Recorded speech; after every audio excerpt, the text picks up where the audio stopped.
षष्ठाध्यायी जगन्माता यस्य चित्तात् समुत्थिता वेदानामुपकाराय तस्मै पाणिनये नमः।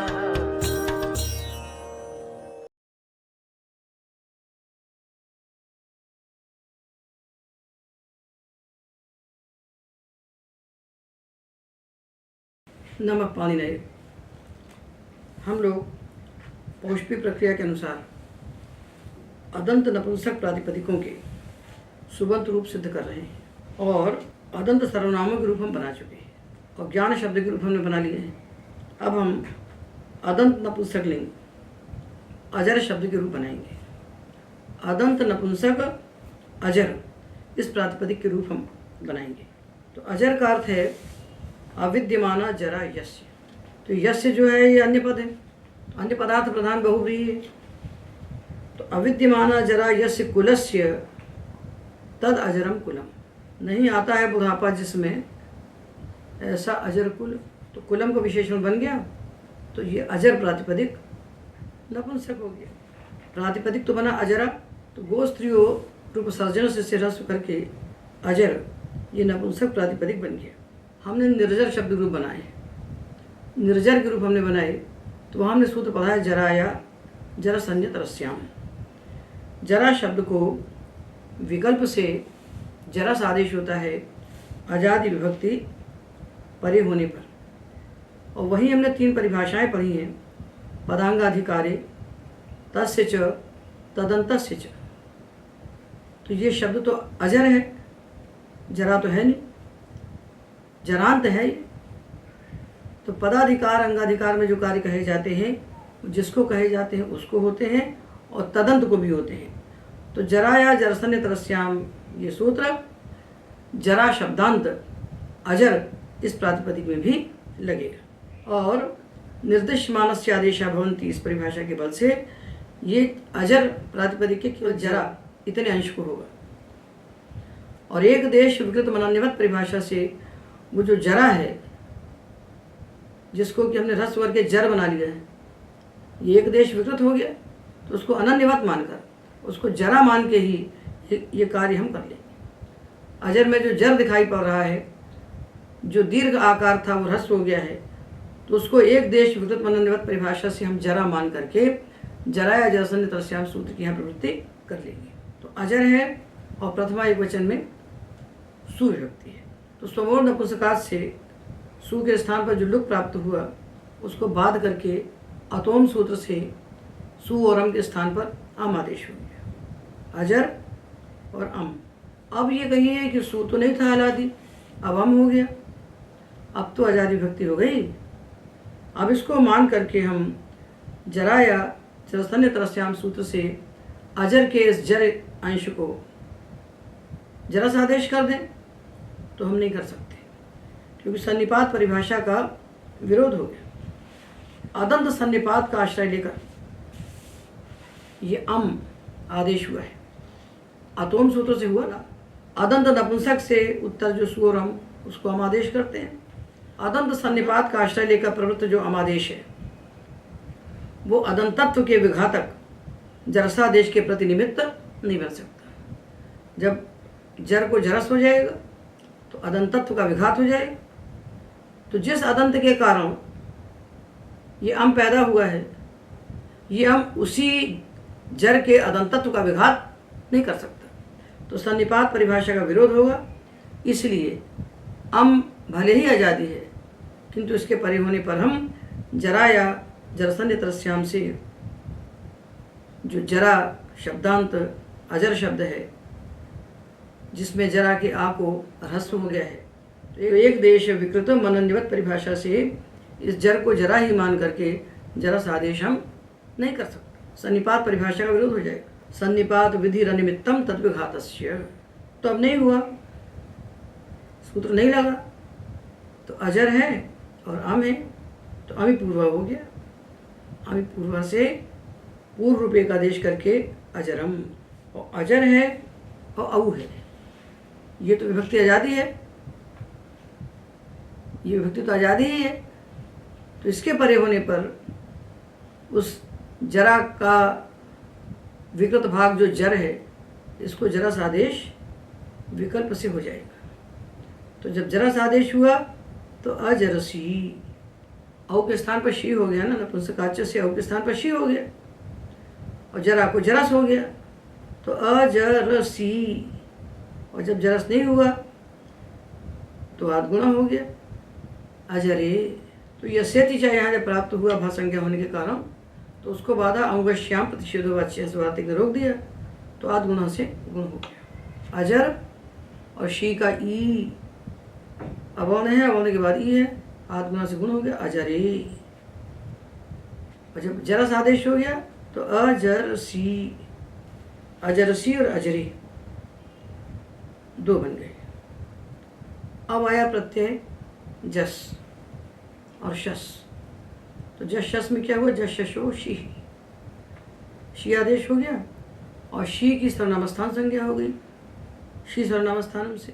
तो नपुंसक से झलचर सूत्र से जो अजंत प्रातिपदिक है अजर, इसको नुम का आगम हो गया। तो जैसा ज्ञानानि बनाया था इसी प्रकार अजराणी, अजरन बन गया और शी का ई है, तो सर्वनामस्थाने चा संबुद्धों से नान तंगी की उपधा को दीर्घ हो गया और नकार को नत्व हो गया।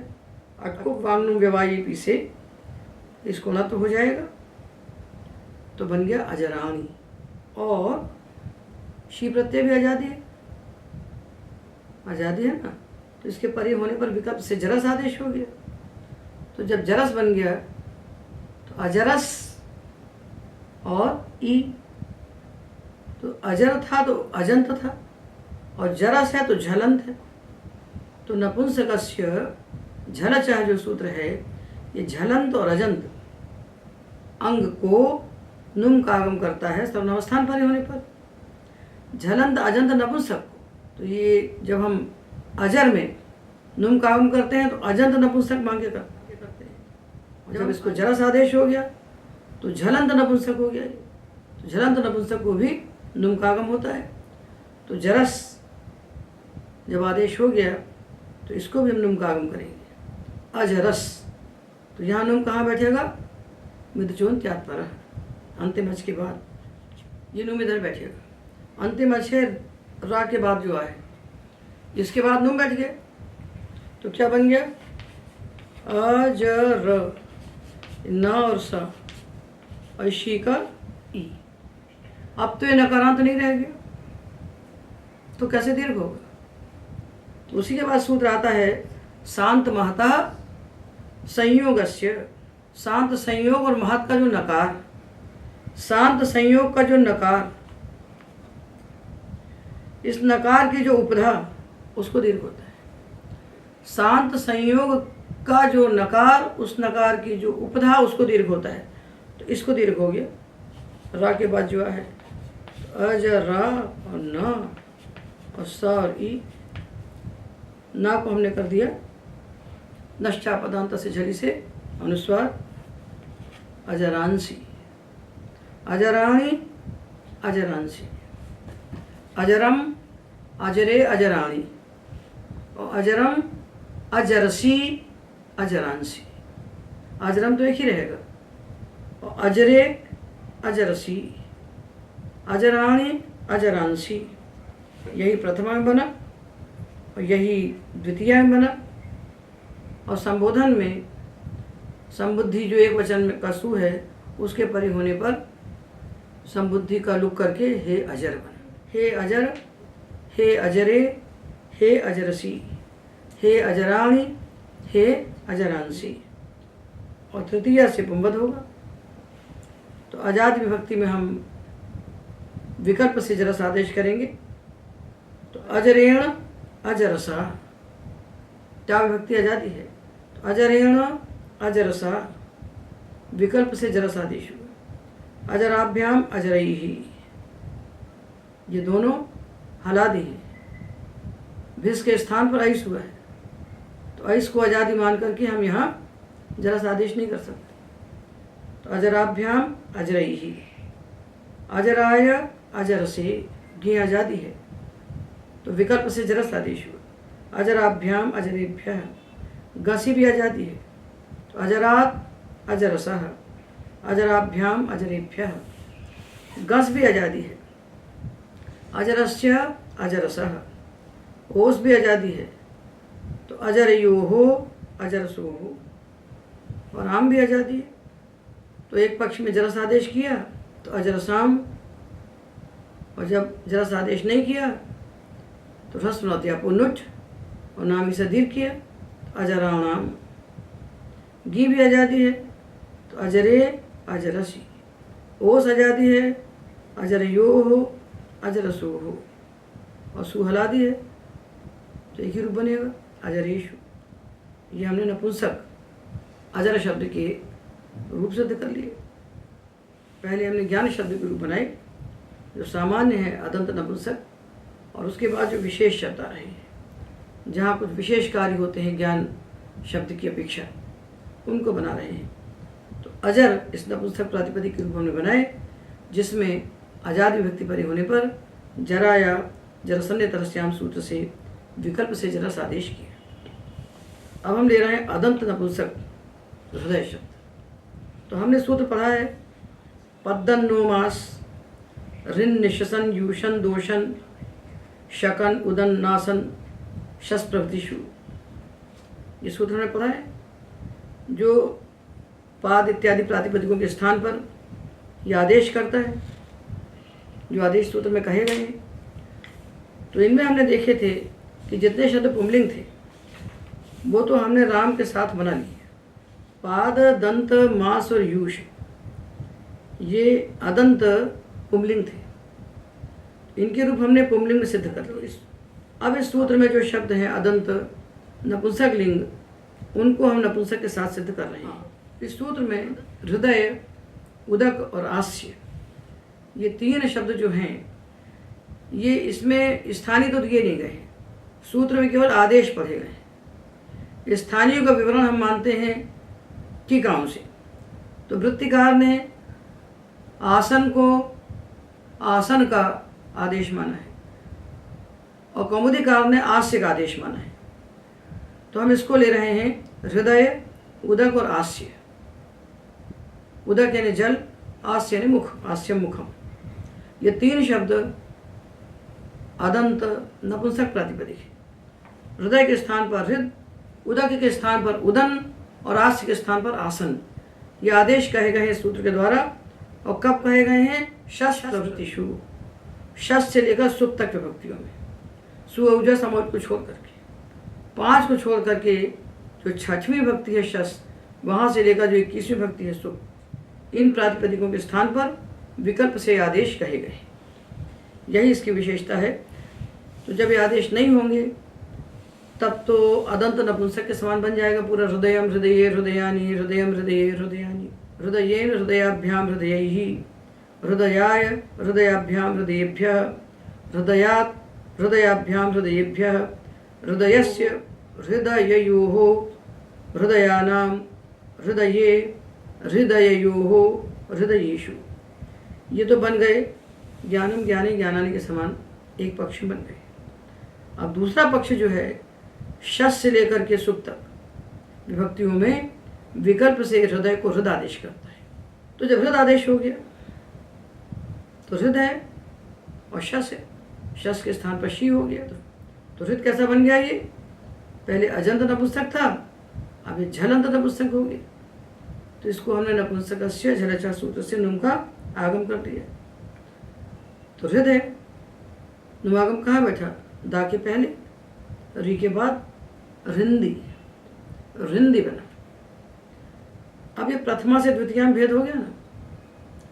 प्रथमा में बनेगा केवल हृदयानी और द्वितीया में हृदयानी और हिंदी 2 बनेंगे, क्योंकि शी की सर्वनामस्थान संज्ञा है।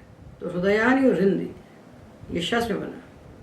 और तृतीया सप्तमी तक जितनी विभक्तियाँ हैं इन सब में हृद आदेश होगा। और ये सब असर्वनाम स्थान है तो कोई आगम होगा नहीं, तो केवल संधि हो जाए, वर्ण संयोग होगा।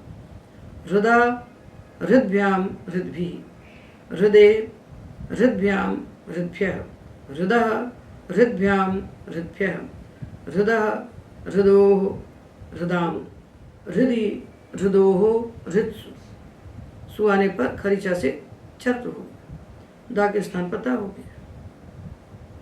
ये हमने हृदय प्रातिपदिक को देखा। इसमें क्या विशेषता देखी? इस हृदय शब्द को शसादि विभक्ति परे होने पर विकल्प से हृद आदेश हो गया। इसी सूत्र पढ़ा गया उदन आदेश। उदन किसके स्थान पर? उदक के स्थान पर।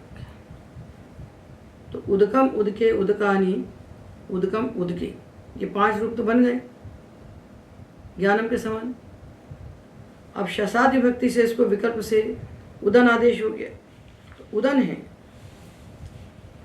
और शस है। अदंत पक्ष में तो ज्ञानम के समान पूरे बना लीजिए। अब उदन आदेश पक्ष में जो रूप बनने वाले हैं वो हम बता दे रहे हैं, बाकी लिखे हैं पुस्तक में पूरे। तो उदन है और शस है।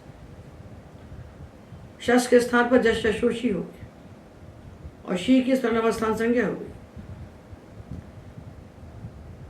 तो उससे क्या हुआ? आगम तो होगा नहीं, क्योंकि नकारांत है, झलंत तो है नहीं, ना अजंत है ना झलंत है, तो नवागम का प्रश्न नहीं उठता। उदन है और शी है। नांत है तो सर्वनाम स्थाने चाह संबुद्ध सूत्र से नांत अंग की उपधा को दीर्घ कर दिया, उदानी, उदानी। तो प्रथमा में उदकम, उदके, उदकानी, और द्वितीय में उदकम, उदके, उदकानी और उदानी, 2 बन जाएंगे। उदन प्रातिपदिक बना, अनंत है तो टा भक्ति आई, आजादी, तो भा संज्ञा हो गई ना। यची भम से यादि, आजादी, सर्वनाम स्थान भिन्न स्वादि प्रत्यय परे होने पर पूर्व की भा संज्ञा होती है। तो टा, गे, गसी, गस, ओस, आम, गी, ओस, ये 3 विभक्तियों के परे होने पर अंग की भा संज्ञा हो गई। तो क्या हुआ? अल्लूपो नः। अल्लोपो नः से ये जो नांत अंग है इसके अत का लोप हो गया। उदन है, ये नांत है, इसकी भा संज्ञा है, ये आजादी व्यक्ति परे होने पर तो इसके आ का लोप हो गया। तो क्या बन गया? उदना। गे में उदने, गसी में उदनः, गस में भी उदनः, और घी में विभाषा गिष्यो है, विभाषा गिष्यो। तो आ का लोप नहीं किया तो उदनी, और आ का लोप कर दिया तो उदनी, उदनो हो। उदना, उदनो, उदनाम, उदन, उदनो हो। और जब उदन के बाद सु विभक्ति आई, उदन और सु, तो इस उदन की पद संज्ञा हो गई। स्वादिष्ट सर्वनाम स्थान से पद संज्ञा हो गई, तो नांत पद हो गया। तो न लोप प्रातिपदिकांत से ना का लोप हो गया, उदस। तो पूरे रूप बन गए उदकम, उदके, उदकानी, उदकम, उदके, 5 तो ज्ञानम के समान बन गए। और शस से शस बना उदकानी, उदानी। उद तृतीया में उदकेन, उदना, उदकाभ्याम, उदभ्याम, उदनभ्याम है तो यहाँ पद संज्ञा है, तो न लोप प्रातिपदिकांत से ना का लोप हो गया। उदभ्याम, उदकैहि, उदभिः, पूरा दा रहेगा। भा संज्ञा में आ का लोप, पद संज्ञा में ना का लोप। तो उदकेन, उदना, उदना में दा हलंत रहेगा, आ का लोप हुआ है। उदभ्याम में पूरा दा रहेगा क्योंकि ना का लोप हुआ है।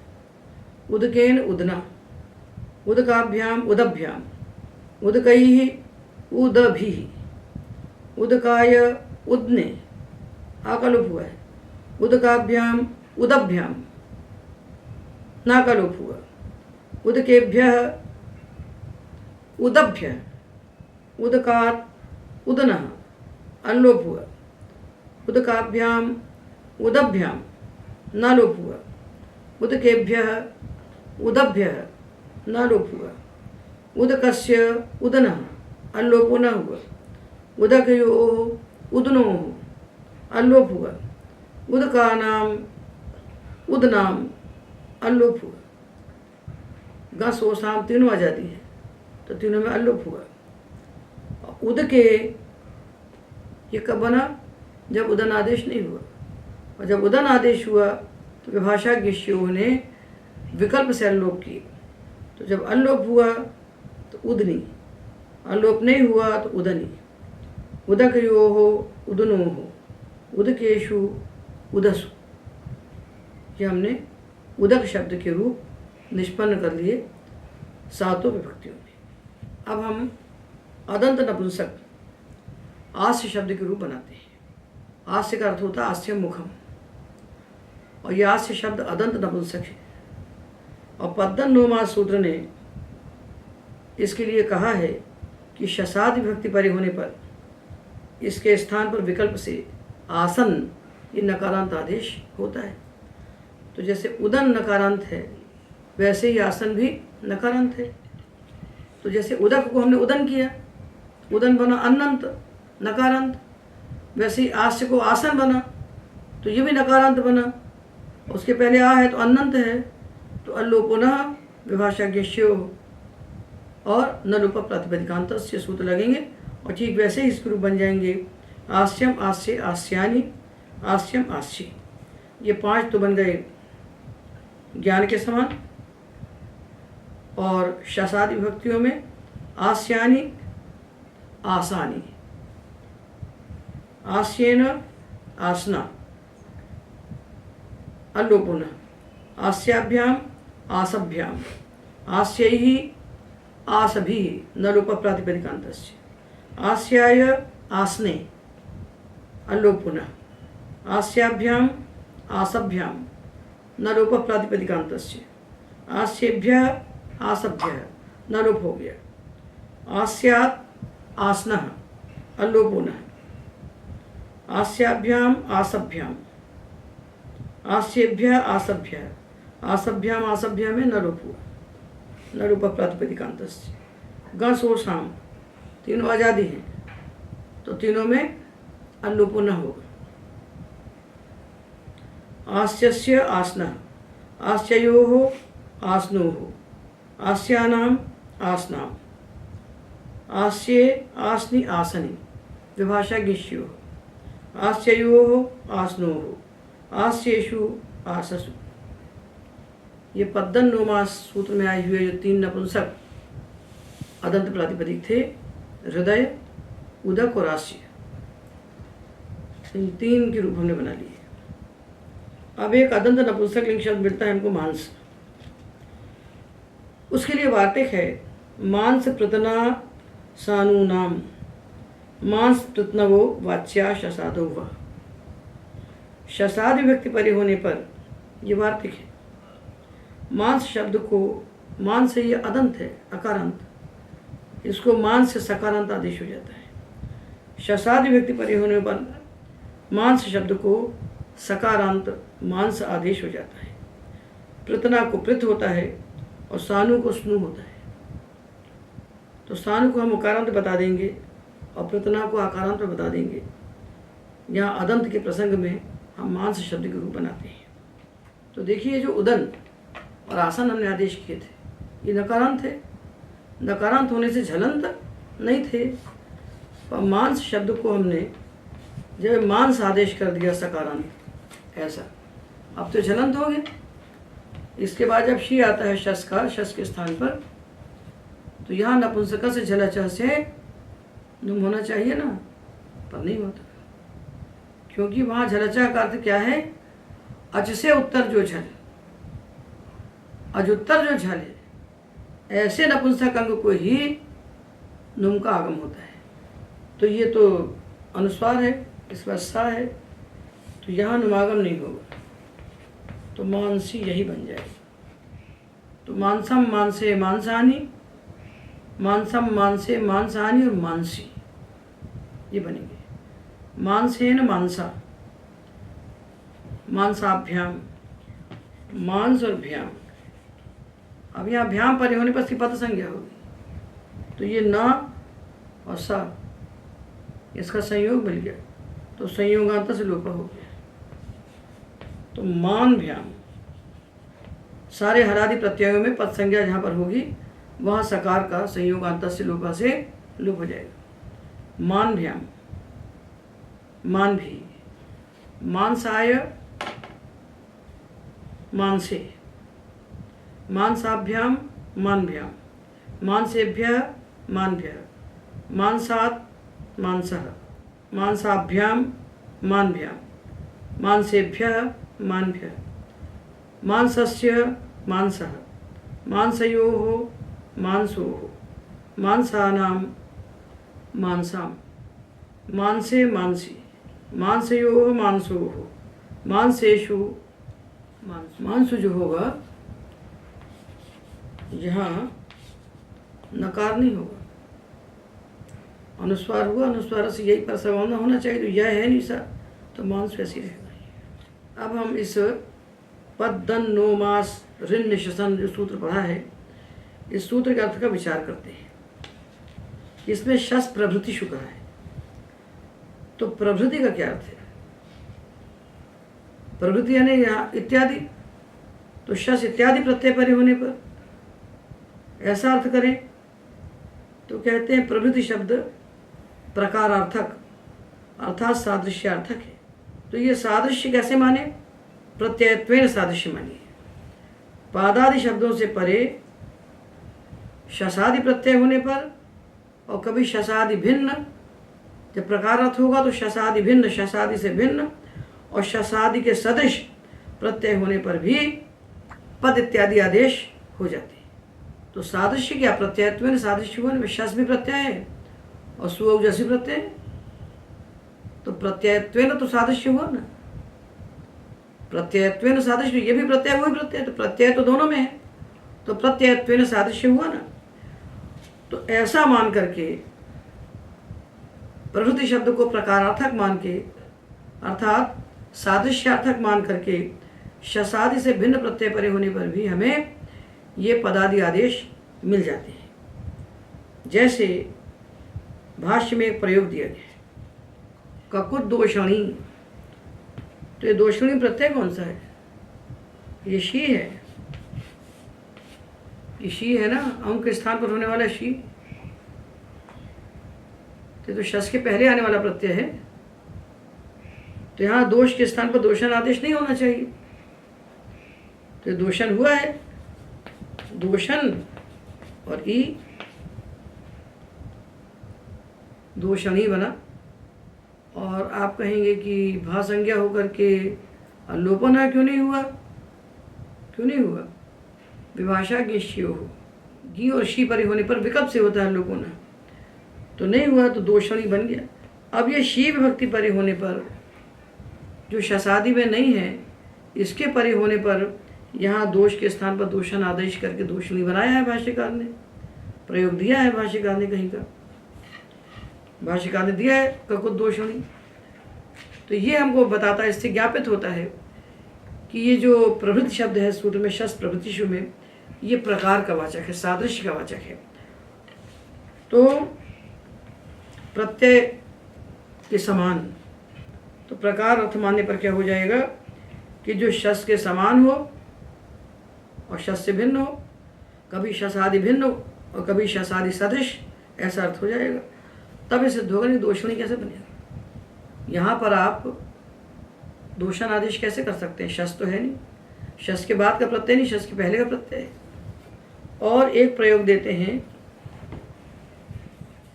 मांस पचन्या उखाया, मांस पचन्या उखाया है, मांसस्य पचनी, षष्ठी समास किया, मांसस्य पचनी, अब विभक्ति का लुक कर दिया, तो मांस पचनी बनना चाहिए ना। तो ये कैसे, इसको मांस को सकारांत आदेश कैसे हो गया? ये जो हमने पढ़ा है, मांस प्रतना सानु नाम, मांस प्रत्नवो वाच्या शसादो हुआ, ये भी शसादि परे होने पर कर रहा है, उसी सूत्र का वार्तिक है ना, उसी सूत्र का वार्तिक है। तो ये जो मांस पचन्या प्रयोग हमको मिल रहा है, ये कैसे बना? सुप का लुक होने के बाद भी प्रत्यय लक्षण से गस परे होने पर इस मांस को मांस आदेश कर दिया, तब तो मांस पचनी बना। शुभ लुक होने के बाद प्रत्यय लक्षण से वहाँ गस को मान लिया और मान करके शसादि भक्ति होने के कारण इसको सकारांत आदेश कर दिया। तो अब ये दूसरा प्रश्न उठा कि आपने प्रत्यय लक्षण से वहाँ गस को उपस्थित मान लिया और शसाद विभक्ति मान करके उस अकारांत मांस के स्थान पर सकारांत आदेश कर दिया, तो फिर पद संज्ञा है ना, ये मानसा से तो पद है। तो जो जिस गस का लुक हुआ है उस गस को मान करके आपने मांस के स्थान पर सकारांत आदेश कर दिया, तो उसी गस को उपस्थित मान के मांस की पद संज्ञा भी आप कीजिए। प्रत्यय लक्षण से मांस की पद संज्ञा है ना, इसकी पद संज्ञा तो है प्रत्यय लोपे प्रत्यय लक्षण से। और जब पद संज्ञा है तो संयोगांत से लोपा भी इसका होना चाहिए, वो तो आप नहीं कर रहे। तो प्रत्यय लक्षण से आप उसको शसाद विभक्ति मान करके मांस आदेश कर रहे हैं सकारांत, तो प्रत्यय लक्षण से संयोगांत से लोपा करना चाहिए, वो क्यों नहीं कर रहे हैं? तो बोले इसलिए नहीं कर रहे हैं कि प्रयोग लौकिक नहीं है, ये प्रयोग वैदिक। वेद में अयस में आदि ने छंदसी से यहाँ भा संज्ञा हो जाती है, पद संज्ञा नहीं होती है। तो वेद में भा संज्ञा पद संज्ञा प्रयोग के अनुसार होती है, हमारे अनुसार नहीं होती है। तो यहाँ भा संज्ञा है, तो भा संज्ञा होने के कारण संयोगांत से लोपा नहीं हुआ और प्रत्यय लक्षण से गस को वहाँ उपस्थित मान करके मांस के स्थान पर सकारांत आदेश कर दिया। तो प्रत्यय लक्षण से हमने सकारांत आदेश तो कर दिया, किंतु प्रत्यय लक्षण मान के संयोगांत से लोपा हमने नहीं किया। ये वैदिक प्रयोग है। इसलिए यदि पद्दन नोमास में शीर्षण छंदसी से छंदस की अनुवृत्ति मानी है वृत्तिकार ने, इसलिए इन शब्दों का प्रयोग केवल वेद में ही होना चाहिए। पद्दन नोमास सूत्र में कहे हुए जो शब्द हैं इनका प्रयोग वेद में होना चाहिए यदि छंदसी की अनुवृत्ति मानते हैं तो, पर ऐसा होता नहीं है, क्योंकि अपोभी सूत्र जो है अपोभी, उसके भाष्य में एक वार्तिक पढ़ा गया है। वो वार्तिक मासस छंदसी जो कहता है वेद में भकार परे होने पर, अपोभी में भी में सप्तमी है ना, भकार परे होने पर, तो मासस छंदसी का अर्थ बनता है वेद में भकार परे होने पर मास के सकार को तकार आदेश हो जाता है। मास था उसको हमने सकारांत आदेश किया, उसको मासस छंदसी से वेद में तकार आदेश हो जाता है। तो माध्भिरिष्ट्वा इंद्रो वृत्तः शरद भी, ये सहज भक्ति सत्संग पृष्ठ में दिए हैं उदाहरण, ये इसका उदाहरण है वैदिक। तो कई कहते हैं कि देखो भाई, यदि मास इस सकारांत के स्थान पर सकारांत आदेश करना केवल वेद में होता तो मासस छंदसी में सकार को तकार करने के लिए छंदसी ग्रहण करना व्यर्थ ही होता, क्योंकि आप शीर्षक छंदसी से छंदसी की अनुवृत्ति कर ही चुके हैं। तो अलग से मासस छंदसी क्यों कहा? तो मासस छंदसी में छंदसी ग्रहण सामर्थ्यात पद्दन नोमास से होने वाले जो प्रयोग हैं वो लोक में भी होते हैं और वेद में भी होते हैं, ऐसा मान लेना चाहिए। ये हमने सारे अदंत नपुंसकलिंग प्रातिपदिक जितने थे उनके रूपों को सिद्ध कर दिया, सामान्य भी किए और विशेष भी किए। आज के व्याख्यान में एतावदेव।